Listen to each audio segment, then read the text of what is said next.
Pastor Praveen పగడాలది హత్యనా యాక్సిడెంటా? Social media మొత్తం ఇదే చర్చ జరుగుతూ ఉంది. ప్రధాన వార్తాపత్రికలు కావచ్చు, శాటిలైట్ ఛానల్లో కావచ్చు, ఇదే వార్త పెద్ద ఎత్తున చక్కర్లు కొడుతూ ఉంది.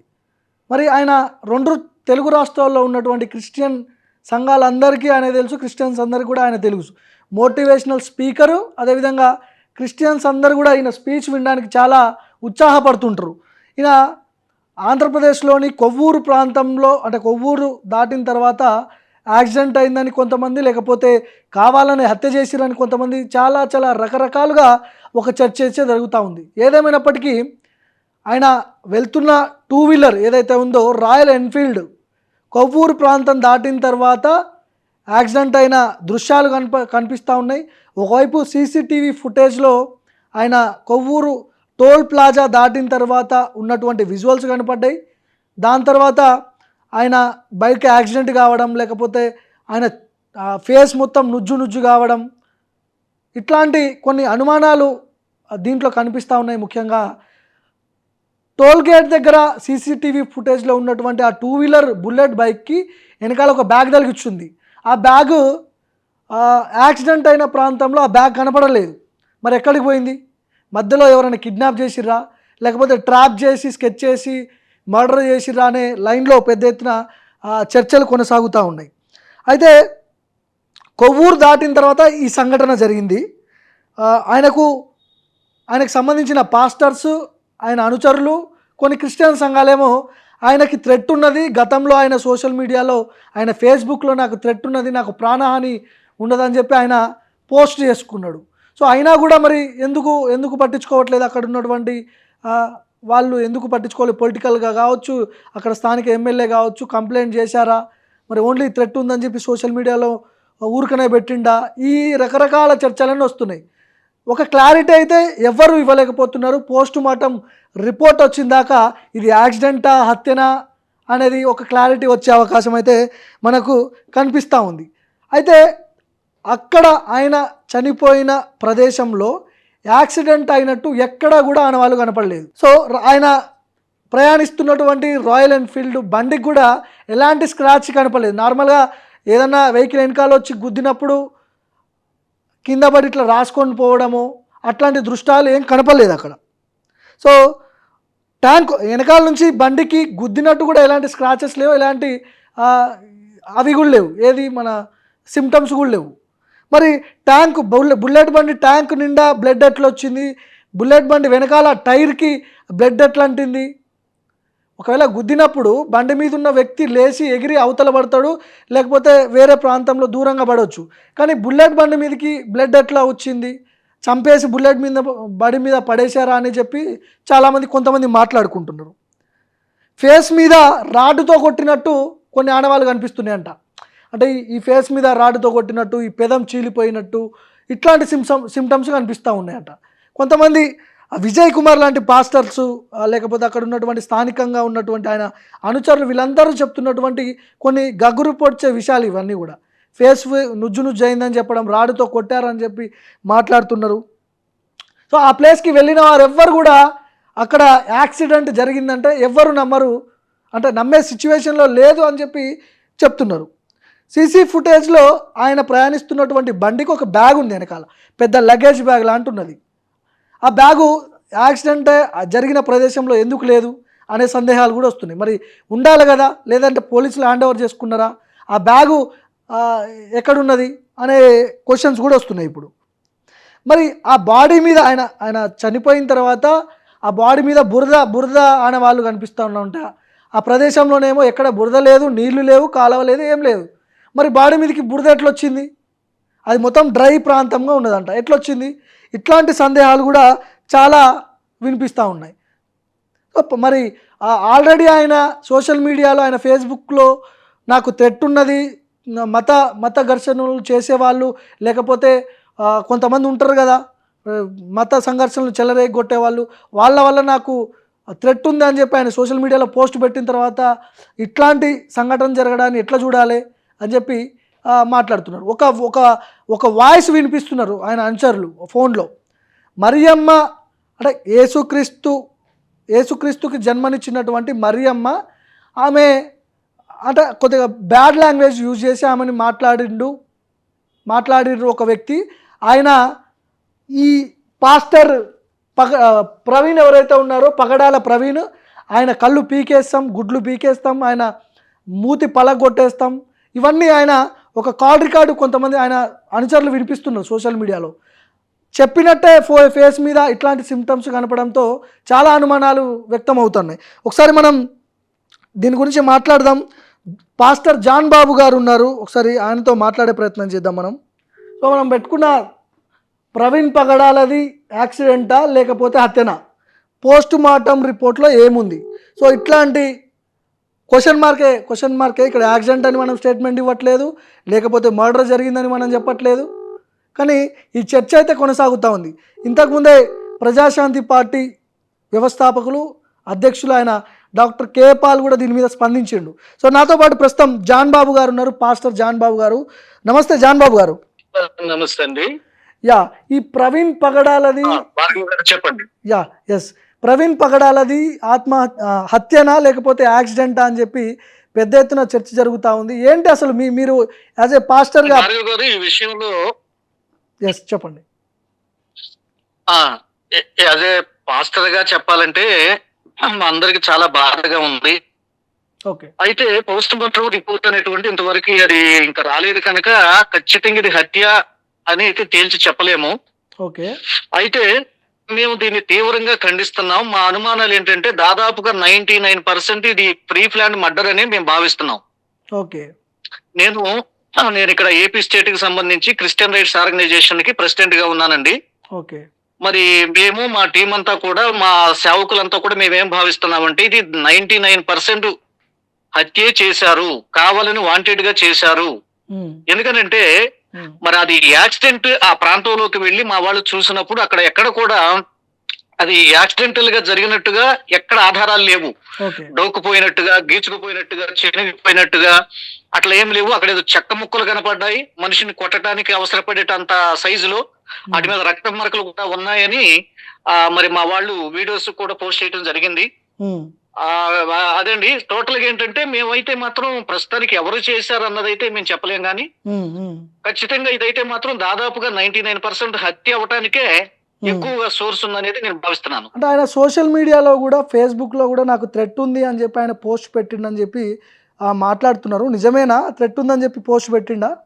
అవునండి, నేను కూడా చూశాను, ఆ పోస్ట్ కూడా నేను చూశాను. ఓకే, నాకు థ్రెట్ ఉంది కనుక ప్రభుత్వాలు నన్ను పట్టించుకోండి, పోలీసు వారు నన్ను పట్టించుకోండి, అట్లాగే ప్రజలు కూడా నన్ను పట్టించుకోండి, నన్ను బ్రతికించండి, నన్ను కాపాడండి అని దాంట్లో రాయటం జరిగిందండి. నేను చూశాను పోస్ట్. ఓకే, ఎందుకు నిజంగా అప్పట్లో దీన్ని ఎవరు కూడా కేర్ చేయలేదు, కానీ ఇప్పుడు అది తలంచుకుంటే చాలా బాధ, చాలా ఏడుపు, దుఃఖం వస్తుందండి. ఓకే, ప్రవీణ్ పగడాల పై అంటే ఒకవేళ దాడి చేశారో లేకపోతే హత్య చేసిరో అనుకుందాం మనం, దాడి చేయడానికి కారణాలు ఏంటి? అంత పెద్ద అంటే అంత ఏమంటారు దాన్ని, పెద్ద వ్యక్తి అని ఎట్లా అనుకోవచ్చు? అంటే అంత ఇన్ఫ్లుయెన్స్ చేసే వ్యక్తా, లేకపోతే వేరే మత సంఘర్షణలు ఇట్లాంటి వాటిల్లో ఈయన మాటలు జారడం ఇట్లాంటివి ఏమైనా జరిగినాయా? ఈయననే ఎందుకు టార్గెట్ చేసి అనుకోవచ్చు? భార్గవ్ గారు, ఇక్కడ ఒక విషయం చెప్పాలి. వాస్తవంగా ఆ పగడాల ప్రవీణ్ గారు అనేటువంటి వ్యక్తి క్రైస్తవ లోకానికి, ముఖ్యంగా తెలుగు రాష్ట్రాల్లో మాత్రమే కాకుండా ఆయా దేశాల్లో కూడా పేరుగాంచినటువంటి ఒక చక్కటి సువార్థికుడు. ఓకే, ఆయన ఒక మాటలో చెప్పాలంటే బైబిల్ స్కాలర్. ఆయన మంచి జ్ఞానవంతుడు, మంచి విద్యావంతుడు. ఇంకా 10 మంది అనాథలను పోషిస్తున్నాడు. 2 ఆడపిల్లలు అయితే ఇంక 2 ఆడపిల్లల్ని ఆయన దత్తత తీసుకున్నారు. ఒక మంచి గుణ లక్షణాలు కలిగిన వ్యక్తి, సమాజంలో మంచి పేరున్నటువంటి వ్యక్తి. సో అయితే ఆయన సాధారణంగా సోషల్ మీడియాలో మాట్లాడినా, రిలీజియన్ పరంగా మాట్లాడినా, బైబిల్ని ఖచ్చితంగా బైబిల్లో ఉన్న సత్యాలు చెప్పేవారు. ఇతర మతాల వాళ్ళు దాని విషయంలో పగబట్టి ఇలా చేసుంటారని మేము భావిస్తున్నాం. ఓకే, సో రీజన్ అదే అదే అయి ఉండొచ్చా? ఇంకేమైనా వేరే రీజన్స్ ఏమన్నా ఉన్నాయా? అయితే మాకైతే కన్ఫర్మ్ గా 100% నీకు వేరే రీజన్స్ ఏమి లేవండి. హ్మ్. ఆయన సోషల్ మీడియాలో హ్మ్. ఎక్కువగా అంటే ఒకవేళ మరీ తరచుగా కాకపోయినా హ్మ్. రక్షణ ఛానల్ అనేటువంటిది కూడా నడుపుతూ ఉండేవాళ్ళు. ఓకే. దాంట్లో కొన్ని కొన్ని డిబేట్స్ చేస్తా ఉండేవాళ్ళు. హ్మ్. ఆయన ఏంటంటే సున్నితంగా మాట్లాడతారు. బట్ ఎవరిని ఎప్పుడు పరుషంగా మాట్లాడినట్టుగా మరి నాకైతే తెలీదు. ఓకే. బట్ హ్మ్. కానీ ఉన్నది ఉన్నట్టుగా మాట్లాడతాడు దేవుడి ఓకే. విషయాల్లో. ఓకే. యేసుక్రీస్తు మాత్రమే దేవుడు హ్మ్. అన్నటువంటి కాన్సెప్ట్ తోనే ఆయన ముందుకెళ్తాడు. అదే ఓహ్! సత్యం. హ్మ్. అదే ఆయన చెప్పేవాడు. సో, సో అయితే ఒకవేళ అల్లా కానీ లేదా ఇంకితర దేవుళ్ళు కానీ అన్న సబ్జెక్ట్ వచ్చినప్పుడు ఖచ్చితంగా విభేదించేవాడు. యేసు ప్రభువే సత్యం అని నిరూపించడానికి ప్రయత్నించేవాడు. అయితే ఎవరిని మానసికంగా ఎవరిని బాధ పెట్టడం గాని, మనోభావాలు దెబ్బతినేటట్లుగా ఆయన మాట్లాడటం కానీ నాకు తెలీదు. ఓకే. అయితే సోషల్ మీడియాలో ఒక వాయిస్ ట్రోల్ అయితుంది. పగడాల ప్రవీణ్‌ను ఆయన ఆయన కళ్ళు పీకేస్తాం, గుడ్లు పీకేస్తాం, లేకపోతే యేసుక్రీస్తుకి జన్మనిచ్చినటువంటి మరియమ్మని దూషించడం ఇట్లాంటి ఒక వాయిస్ ట్రోల్ అవుతా ఉంది. అది ఏ విధంగా ఈయనని టార్గెట్ చేసి ఎందుకు మాట్లాడాల్సొచ్చింది? ఎవరు వాళ్ళసలు? ఏం జరిగింది? అంటే నిజానికైతేనండి మరి అది నేను కూడా చూసాను ఆ పోస్టు. హ్మ్. అందులో ఓ వ్యక్తి మరి నాకు తెలిసి ఒక ముస్లిం వ్యక్తి మనందరికి కనబడుతున్నాడు. ఓకే. మరి ఆయన్ని టార్గెట్ చేస్తూ మాట్లాడినట్టుగా కూడా ఏదో వీడియో చూసానండి నేను కూడాను. హ్మ్. హ్మ్. అయితే ఏంటంటే మరి ఇంత కక్షాపూరితంగా ఆ వ్యక్తి ఎందుకు మాట్లాడాడో మాకు ఇప్పటికి అర్థం కావట్లేదు. సరే హ్మ్. ఒకవేళ ఏదైనా డిబేట్‌లో వాద ప్రతివాదనలు జరగొచ్చు. ఒక్కొక్కసారి హ్మ్. వాళ్ళని వీళ్ళనొచ్చు, వీళ్ళని వాళ్ళనొచ్చు. హ్మ్. ఒక్కొక్కసారి ఇప్పుడు హిందూస్‌కి మాకు డిబేట్ జరుగుతా ఉంటాయి. మమ్మల్ని వాళ్ళనొచ్చు, వాళ్ళని మేమనొచ్చు. హ్మ్. ఇప్పుడు లేదా అయితే ఆ వ్యక్తి ప్రత్యేకంగా స్పెషల్‌గా ఒక పోస్ట్ పెట్టడం, మరి నిన్ను ఏదో చంపేస్తాం అన్నట్లుగా బెదిరించిన పోస్టు మరది బాగా ఓల్డ్ అనుకుంటున్నానండి. హ్మ్. హ్మ్. మరది ఇప్పటిది కాదని నేను భావిస్తున్నాను. పొలిటికల్ పార్టీకి సంబంధించిన ఏమన్నా ఇందులో ఇన్వాల్వ్ అయ్యి ఉండొచ్చా? అంటే ఒకవేళ మర్డర్ అనుకుందాం మనం. మర్డరే జరిగిందనుకుందాం, లేకపోతే యాక్సిడెంటే జరిగిందా అనుకుందాం. ఇంటెన్షనల్‌గా చేసిర్రని చెప్పి చాలామంది మాట్లాడుతున్నారు. పొలిటికల్‌గా ఎవరైనా ఇన్వాల్వ్ అయ్యిర్రు అనుకోవచ్చా? మీకేమనిపిస్తుంది? మరి నేనైతే పొలిటికల్‌గా దీంట్లో ఎలాంటి ప్రమేయం లేదని నేను భావిస్తున్నానండి. ఈ ఓహ్! విషయానికైతే మాత్రం. నాకు ఓకే. తెలిసినంతలో ఎలాంటి పొలిటికల్ ఇష్యూస్ లేవు ఆయనకి. ఓకే. ఆయనంత అసలు ఇంట్రెస్ట్ చూపడు. హ్మ్. మరి ఇంకా ఆయన ఏదన్నా వ్యక్తిగతంగా పర్సనల్‌గా ఏదన్నా ఎవరితో అయినా కనెక్టింగ్ కనెక్షన్‌లో ఉంటాడేమో నాకైతే తెలీదు గానీ, పబ్లిక్‌లో మాత్రం ఎప్పుడు పొలిటికల్ ఇష్యూస్‌లో ఆయన జోక్యం కలిగించుకున్నట్టుగా మాకైతే తెలియదు. ఓకే. చివరగా చెప్పండి జాన్ బాబు గారు, మీరు ఒకవేళ మర్డర్ జరిగిందనుకుందాం, ఇంటెన్షనల్‌గా చేసిర్రనుకుంటే మీరేం డిమాండ్ చేస్తున్నారు? మీరు యాస్ ఎ పాస్టర్‌గా క్రిస్టియన్ సంఘానికి మీరు గూడా ఒక నాయకుడు లాంటోళ్ళు. మీరేం చెప్పదలుచుకున్నారు? ఏం డిమాండ్ చేస్తున్నారు? గవర్నమెంట్‌ని గానీ, అక్కడ గవర్నమెంట్ ఎట్లా దీని మీద మరి దర్యాప్తు చేస్తుంది పూర్తి స్థాయిలో? ఎట్లాంటి ఎంక్వైరీ జరగాలంటారు? న్యాయం ఎట్లా జరుగుతుందంటారు? సరే మేమైతేనండి క్రిస్టియన్ రైట్స్ ఆర్గనైజేషన్ నుండి సీఎం గారి మీద మాకు పూర్తి నమ్మకం ఉంది. చంద్రబాబు గారి మీద. హ్మ్. అట్లాగే మా ప్రభుత్వ పెద్దలు గాని, మన ఆంధ్రప్రదేశ్ పోలీస్ డిపార్ట్‌మెంట్ మీద మాకు మంచి నమ్మకం ఉంది. హ్మ్. వారు ఖచ్చితంగా దర్యాప్తు చేస్తారు. హ్మ్. వాస్తవాలు బయటకు తీస్తారు. హ్మ్. సో, అయితే ఏంటంటే ఇక్కడ ఒక విచారం ఏంటంటే ఆంధ్రప్రదేశ్‌లో గాని, తెలంగాణలో కానీ హ్మ్. ఈ మధ్య కాలంలో మరీ విపరీత ధోరణిలో యేసు ప్రభువుని దూషించటం, అవమానించటం, మేరీ తల్లిని అవమానించటం, లాభాష వాడడం, ఈ మధ్య మరీ మూర్ఖంగా, భయంకరంగా దాస్ అనేటువంటి వ్యక్తి హ్మ్. యేసు ప్రభు బొమ్మ మీద ఇక హ్మ్. నేను ఆ లాంగ్వేజ్ వాడలేనండి. అట్లా పోయండి అని కూడా కామెంట్ చేశాడండి. ఓకే. హ్మ్. అంటే ఏంటి ఎవరిని రెచ్చగొట్టడం ద్వారా ఏంటి ఆయనకొచ్చే లాభం ఏంటి? ఎందుకు ఇట్లా జరుగుతుంది? పోలీసులు ఎందుకు యాక్షన్ తీసుకోవటం లేదు? హ్మ్. అనేక చోట్ల ఆయన మీద కేసులు కూడా పెట్టారు. హ్మ్. మరి హ్మ్. ఎవరినన్నా అరికడితే కదా ఇట్లాంటి సంఘటన జరగకుండా ఉండేది. చూసి ఓకే. చూడనట్టుగా ఉంటే ఎట్లాగా? కాబట్టి తగు న్యాయం చేయాలి. ఓకే. ఎవరైతే క్రైస్తవ్యాన్ని దూషిస్తున్నారో వాళ్ళు హ్మ్. ఏ రిలీజియన్‌కి సంబంధించినా సరే, హ్మ్. మా క్రైస్తవ్యం ఎవరి జోలికి పోదు. హ్మ్. మేము మేము ఒప్పుకోం. నాయకులుగా మేమే ఖండిస్తాము. యెస్. ఇలాంటి పరిస్థితుల్లో ఏంటంటే హ్మ్. హ్మ్. మరి ఖచ్చితంగా మరి ప్రభుత్వం ద్వారా మాకు దొరుకుతుంది. హ్మ్. అయితే మేము వారిని సవినయంగా మేము మనవి చేసుకునేదేంటంటే, హ్మ్. మాకు మాకు భద్రత కల్పించండి. ఓకే. పోలీసు వారిని గాని, చట్టాన్ని మరి లాండ్ ఆర్డర్ చూసుకునేటువంటి వారిని కానీ, ఆ హ్మ్. పొలిటికల్ లీడర్స్‌ని గాని మేము రిక్వెస్ట్ చేసేదేంటంటే ప్రభుత్వాన్ని గాని, మాకు ఓహ్! భద్రత కల్పించండి. మా ఓకే. చర్చిల మీద దాడులు జరుగుతున్నాయి. మా హ్మ్. పాస్టర్‌లు భయాందోళనకు గురవుతున్నారు. బయటికెళ్ళాలంటే భయపడిపోతున్నారు. ఈ హ్మ్. పరిస్థితుల నుంచి మమ్మల్ని బయటేయండి అని మేము రిక్వెస్ట్ చేస్తున్నాం. ఓకే. ఓకే అండి. థాంక్ యూ సో మచ్ అండి జాన్ బాబు గారు. సో, పాస్టర్ జాన్ బాబు గారి థాంక్ యూ. వెర్షన్ థాంక్ ఇది. యూ. Yeah right. సో చాలా థ్యాంక్ యూ అంటే సార్, థ్యాంక్ యూ. చాలా మంది పాస్టర్స్ మాట్లాడుతున్నారు. ఖచ్చితంగా దీని మీద దర్యాప్తు జరగాలి పూర్తి స్థాయిలో. చంద్రబాబు ముఖ్యమంత్రి చంద్రబాబు, డిప్యూటీ సీఎం పవన్ కళ్యాణ్ ఇద్దరు కూడా ఇన్వాల్వ్ అవ్వాలి. ఇన్వాల్వ్ అయ్యి పూర్తి స్థాయిలో దర్యాప్తు జరిగిన తర్వాత ఎవరైతే ఒకవేళ ఇంటెన్షనల్‌గా ఇది హత్య అని భావిస్తే వాళ్ళకు తగు చర్యలు తీసుకోవాలని చెప్పి చాలామంది పాస్టర్లు డిమాండ్ చేస్తున్నారు. సో చాలా ఒక 3, 4 సింప్టమ్స్ అక్కడ క్లియర్ కట్‌గా మనకు అర్థమవుతూ ఉన్నాయి. యాక్సిడెంట్ జరిగిన ప్రదేశంలో కొన్ని సింప్టమ్స్ కనిపిస్తూ ఉన్నాయి. బ్లడ్ మార్క్స్ బండి మీద ఎట్లుంటాయి, ఒకవేళ వెనకాల నుంచి డాష్ కొడితే బాడీ ఎగిరిపోవడమో, మనిషి లేచి అవతల ఎగిరిపోవడమో జరుగుతుంటుంది కదా. బండి మీద ట్యాంక్ మీద బ్యాక్ టైర్ దగ్గర బ్లడ్ ఎట్లుంటుంది, తీసుకొచ్చి చంపేసి బండి మీద వేసి అట్లా చిత్రీకరించారేమో అనే అనుమానాలు కూడా కొంతమంది మాట్లాడుతున్నారు. చూద్దాం. ఏదేమైనప్పటికీ కూడా చాలా విషాదకరం ఇది.